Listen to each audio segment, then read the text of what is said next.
Every few months, somebody sends me a video of a robot folding laundry. And I wonder, well, is it real or is it just a demo reel?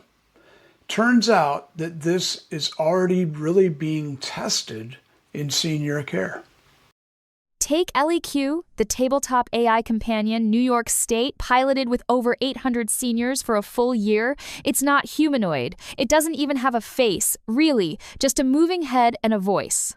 But users talked with it more than 30 times a day, 6 days a week. And the state's own numbers showed a 95% drop in loneliness among participants. The director of New York's Office for the Aging put it simply, the data speaks for itself. Jill, that actually tracks with what I've seen. Nobody's rolling out a do-everything robot going into grandma's living room next year.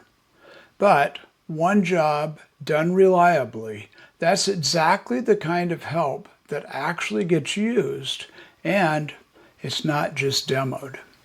Then there's the caregiving side of the system, hospitals, not homes. Diligent Robotics builds a robot called Moxi that delivers supplies, runs lab samples, and handles the walking around tasks that eat up a nurse's shift. It's already deployed in hospitals across the country, nearly 100 robots working across about 25 of them, and over 1 million deliveries logged so far. It's not glamorous work, and it's not senior-specific. But every minute Moxi saves a nurse is a minute that nurse can spend with a patient instead of walking a hallway. 95% is a really big number for something that's not even pretending to be human. But maybe that's the point. It's not trying to replace a person. It's just showing up every day and reliably. That consistency alone really does matter. Now to the actually humanoid-shaped ones. UBTECH's Walker X has been used in therapy settings to demonstrate exercises, giving patients a consistent model to follow and copy. Fourier Intelligence's GR3 is doing something similar. Care facilities are using it to gamify physical therapy sessions, and early reports show it's improving how often patients actually stick with their routine. Neither one is living independently in someone's house yet. They're working inside clinics and care facilities, under supervision, doing one job.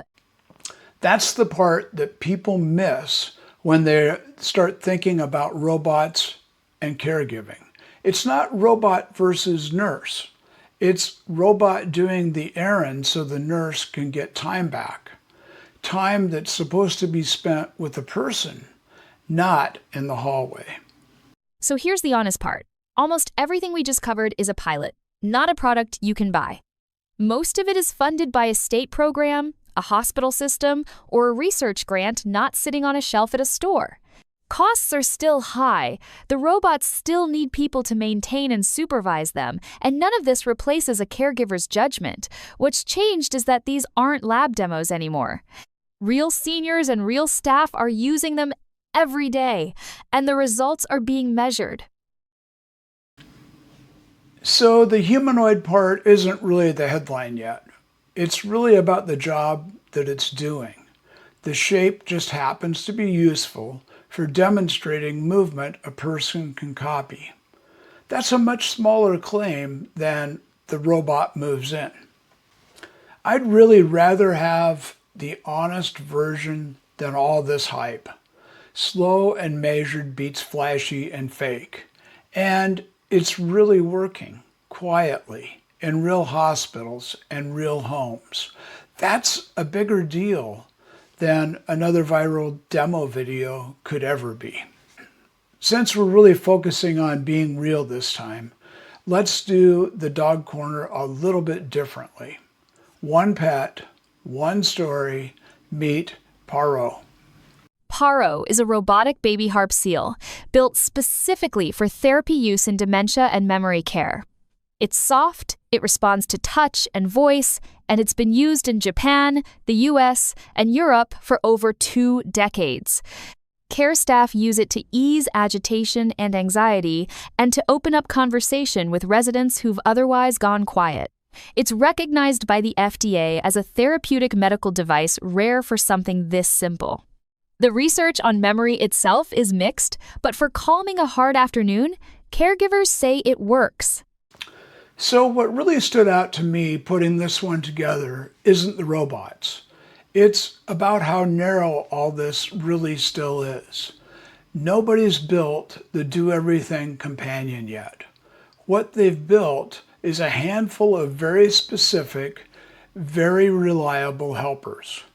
One that remembers to check in, one that runs the hallway errands, one that models an exercise, and one, well, it just sits still and lets you pet it. Maybe that's not really disappointing. Maybe that's actually the honest starting point. My mother's care never needed one big miracle. It needed a dozen small, boring things done consistently by someone or something who showed up. If that's where this is headed, I think I can live with slow. What would you want a robot to reliably show up and do for someone you love? If you've got a story like that, tell us in the comments. I'm really interested to hear it. Or you can just take the 1-minute survey that's linked below. I'll see you next time here on Future Companions.